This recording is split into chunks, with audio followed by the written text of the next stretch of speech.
Le titre de ce livre, Suprême Intention. Le titre de ce livre, Suprême Intention, l'auteur de ce livre, c'est le bien-aimé frère Devin Fromke. L'auteur de ce livre, c'est le bien-aimé frère Devin Fromke. Nous sommes au chapitre 16, petit 3. Chapitre 16, petit 3. Satan est toujours opposé au principe de la croix. Christ, au contraire, le met toujours en évidence. La tentation au désert est une de ces rencontres où la croix s'est localisée. Et il y en eut bien d'autres, car pendant les 3 ans que Christ vécut parmi les hommes, il ne cessa de dénoncer leur égoïsme et leur comportement intéressé, dévoilant leur recherche d'eux-mêmes et tout ce qu'il y avait de perversité dans les mobiles qui les inspiraient. Et personne ne pouvait rester neutre devant lui. Les hommes devaient ou bien l'accepter, lui et sa divine manière de vivre, ou bien trouver des arguments pour le rejeter et se débarrasser de lui. Et c'est ici la leçon que nous avons à apprendre. Celui qui, dans sa vie journalière, adopte la croix comme principe destiné à être enraciné en lui, deviendra lui-même une croix, une occasion constante de conflit par sa muette dénonciation de tous ceux qui prennent un autre chemin et vivent sur une autre base. C'est sa personne qui engendrera la situation dans laquelle la croix se localisera. La puissance, la puissance, la puissance. Lorsque la croix, en tant que principe, fait une œuvre complète, elle met tout à nu et soulève ainsi partout une opposition. Mais celui qui emprunte ce chemin est continuellement fortifié par une puissance divine. Ainsi, la croix, enracinée au-dedans, devient entre les mains de Dieu une démonstration permanente de puissance.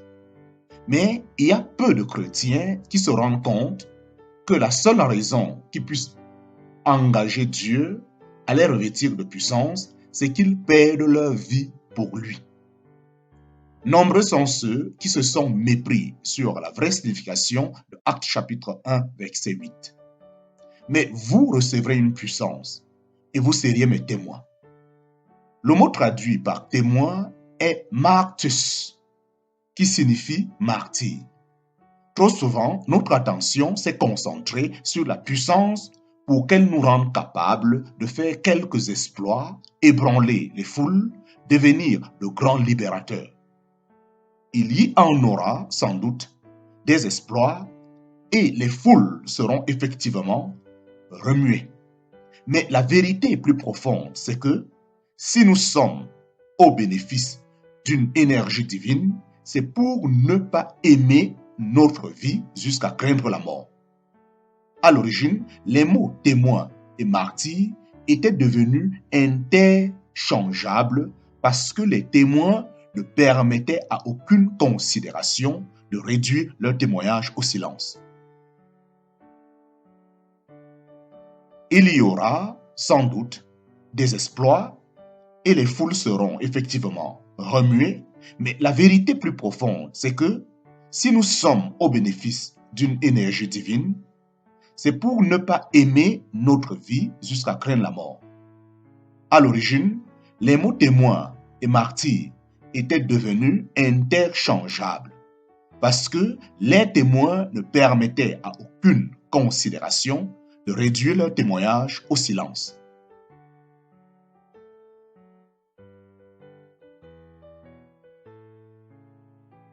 Aimeriez-vous connaître cette énergie divine dans votre vie? Alors observez cet homme. Étienne, plein de grâce et de puissance, faisait de grands prodiges et des miracles parmi le peuple. Actes chapitre 6, verset 8.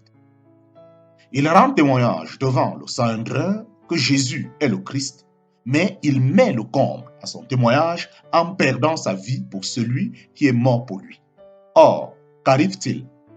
La puissance de la croix, manifestée autant sur sa face rayonnante que dans les termes de son message, déploie des effets inattendu. Elle s'empare de Saul de Tarse, qui assistait à l'exécution. Ce persécuteur de l'Église devient un apôtre qui démontra plus que tous les autres le glorieux triomphe de la croix. Dans une apparente tragédie, la mort d'un jeune homme qui venait d'entrer dans un puissant ministère, nous pouvons voir, en considérant les choses du point de vue de Dieu, la croix dans ses trois dimensions. Comme principe en action dans la vie d'Étienne, la croix le conduit à proclamer la vérité sans se soucier des conséquences auxquelles il peut s'attendre.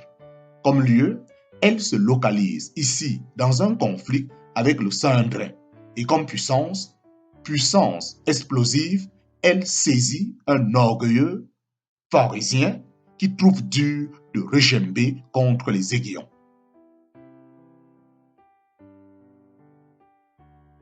Ce n'est pas par un principe seulement que Saul de Tarse fut saisi, mais par une puissance vivante.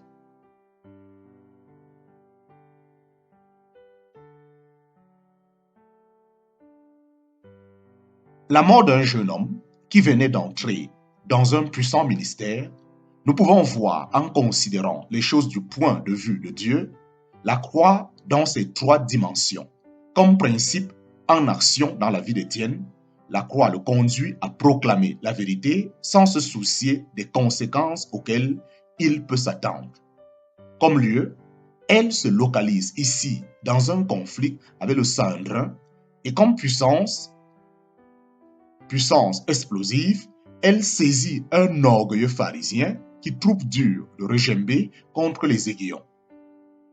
Ce n'est pas par un principe seulement que Saul de Tarse fut saisi, mais par une puissance vivante. De cette leçon de choses, nous concluons que Dieu interprète la croix comme un principe vivant, comme un lieu et finalement comme une puissance, en parenthèse, dynamis, par laquelle il brise les cœurs et les rectifie complètement, les tournant vers lui. Pour Étienne, la rectification qu'il opéra en lui fut si complète.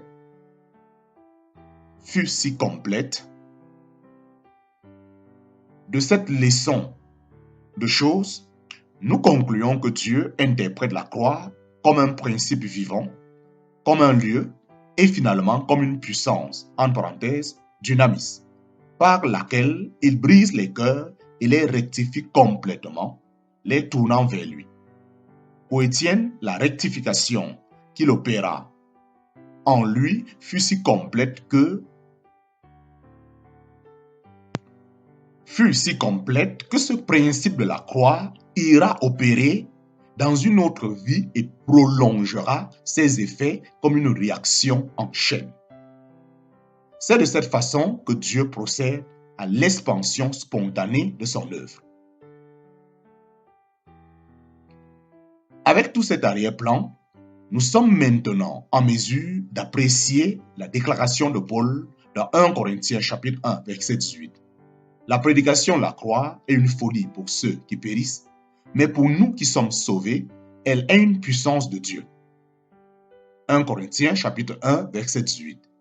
La prédication de la croix est une folie pour ceux qui périssent, mais pour nous qui sommes sauvés, elle est une puissance de Dieu. Ce divin principe de la croix, quand il est exprimé en langage simple, est une pure folie pour celui qui a adopté un mode de vie égoïste. Mais là où ces deux modes d'existence entrent en conflit, il en résulte un scandale.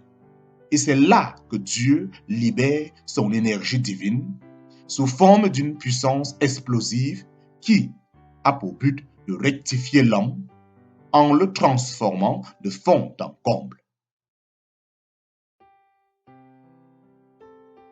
Une telle rectification est si complète que le principe de la croix qui l'a provoqué fera sentir ses effets dans une autre vie et le miracle se renouvellera continuellement.